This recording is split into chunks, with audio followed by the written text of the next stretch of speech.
Hi guys, and welcome back to our channel, and today we're going to be talking about the Nike Air Zoom Tempo Next Percent. So we got these shoes back in November. We did our first impressions. I'll leave a little thing up there. Brilliant, thank you. So we're 4 months in and we've both passed 100 miles. So it's about time we give our fair and honest review. Okay, so before we go into that, quick tech spec. Tech spec? Spec. Tech spec. Tech spec sounded better. Keep that. Okay, so for more information, go back to watch the first video. As Katie said, she's going to link it up at the top. But basically, we have the training partner to the Alphafly. So we have the AirPod structure, the same as the Alphafly. We have ZoomX in the forefront, which is Nike's premium and soft cushioning. And then we have React Foam in the back, which is basically a slightly cheaper, more durable foam. So it's a bit heavier, but you know, it takes the poundage. We have Flyknit upper with some sort of reinforced bits. We have a 10mm drop from heel to toe. If I remember correctly, we have 46mm of stack at the back, going down to 36. And in my size, the shoe weighs 260 grams. So not the lightest, but by far the heaviest as well. Not the heaviest, sorry. So Katie, how has your journey in the Nike Air Zoom Tempos been? So I went for black because I thought it was a better colour than, wasn't better colour, but in terms of... My flamboyant orange or mango.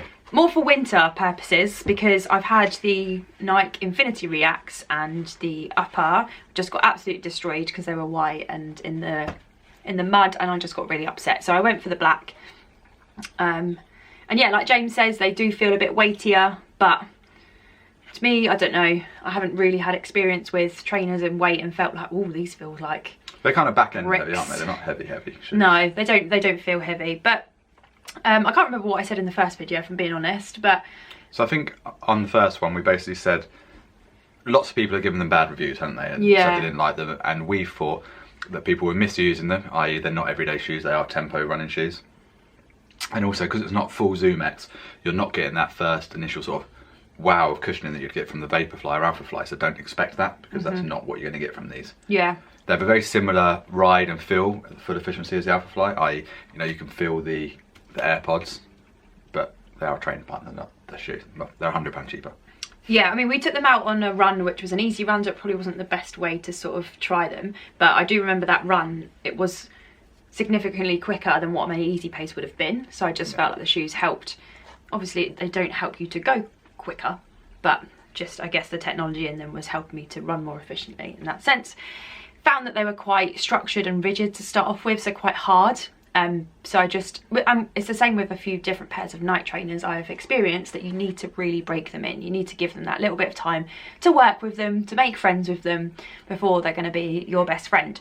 I wear them typically on Tuesdays, which is an interval day, and then I also wear them for my tempo runs because they are tempo next percent shoes, so it kind of makes sense.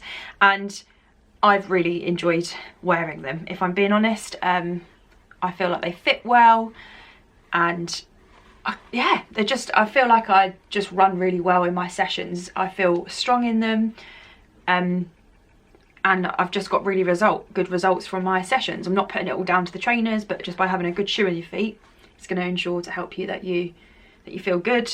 A couple of things, whether it's a good thing or bad thing, they are slightly noisy. The good thing, I guess, at the moment, sometimes I do my sessions at Willand Lake, and if you're doing intervals, you can't always really talk a lot. People can hear me and move out the way for me. And also their AirPods, sometimes you can hear them squeaking. Not the end of the world, but that's the only thing that I would say about them. In terms of look, I think they look great. And yeah, I've just really enjoyed using them. Yeah, I suppose I echo those sentiments. At first, we enjoyed the shoe out of the box, which is fair to say, but they do feel a bit stiff and maybe over-engineered. But certainly through the miles I've done them, they've loosened up a lot, and they've become, well, a firm favourite for me on a sort of up-tempo or an interval session. They feel a lot softer than they originally did. And the nylon plate is just not as aggressive as the carbon plate, so it's a little bit more forgiving on the calves and sort of soleus and ankles and stuff. Plenty of stability in them, so I don't get why people have said that. And then, as we say, we're now 100 miles in. If you can see there, not really, a bit of wear on the outer heel, but I think that's more sort of my recovery and stopping, but you know, great. And then doesn't look to be too much compression on the foam, so these are easily going to clear the 350 mark, I foresee. Yeah, my ones have got a little bit here, but that just must be how I run, because on the other side a tiny little bit, but not so much, so it's obviously just my... And to be fair, a little bit of hill wear is not going to affect the performance of the shoe at up-tempo pace. Not I mean, what I really like about these as well, talking about that as performance, I don't know whether it's subconscious or whatever, but the AirPods almost act like a target for a landing zone. You've said that before. So I really like that, and that's become quite apparent.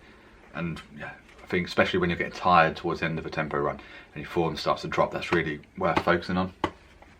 Yeah, I haven't really, like, what's in the shoe that would help, sort of like, do you know, with the Alphafly and the Vaporfly, there's that energy return. Yeah. Where do you get that from? That, because I feel like that... So that's from the combination of the carbon plate and the ZoomX. So in here you've got a nylon plate, so it's not as stiff as the carbon plate, and we've got ZoomX foam in the front. Once again, it's the softer, more premium. I mean, you can feel it to the touch here compared to there. Yeah. Like, you can see the two different layers there. So ZoomX and the React.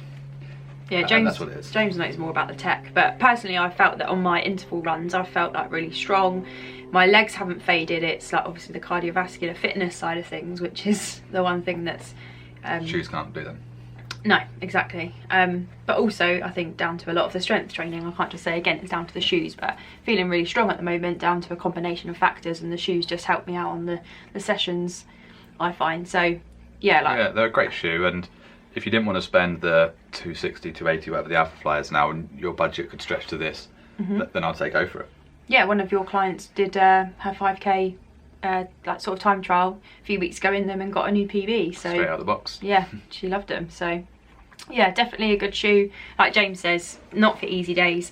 Save them for your session work, and it just means that when you get them out the box to put your session, like, it's a completely different headspace. You're like, oh, time for a session because I've got my tempo. Yeah, I mean, it's one of my not favourite things to do. That'd be a bit weird, isn't it? But you know, go for your warm up in your everyday shoe, get ready for your drills, change your shoe, and then, you know, put this on its business time. And that's one thing, is that a lot of people just head out the front door and go and do their session, but James and I, if we like go to a designated area, like we go somewhere to do our session, we will warm up in our famous Willen Lake. Yeah, we'll put the miles in the easy day shoes for the warm up and the cool down, and then so you're just using the trainers for the actual just session. Yeah.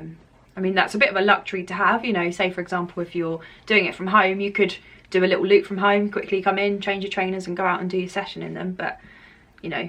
Yeah, I think my summary is they're a good, very good shoe for training if used to the right purpose. Don't listen to the naysayers and sort of Nike haters that are out there, because, you know, Nike are up there to be shot. That's why there is there. I mean, of course Nike have some bad shoes, but this isn't one of them. It's a good shoe. Go give it a go and make your own opinion. Yeah. So there we go, guys. Thank you for listening to our review on the Tempo Next Percents. Hope you enjoyed this video, and we'll see you all in the next one.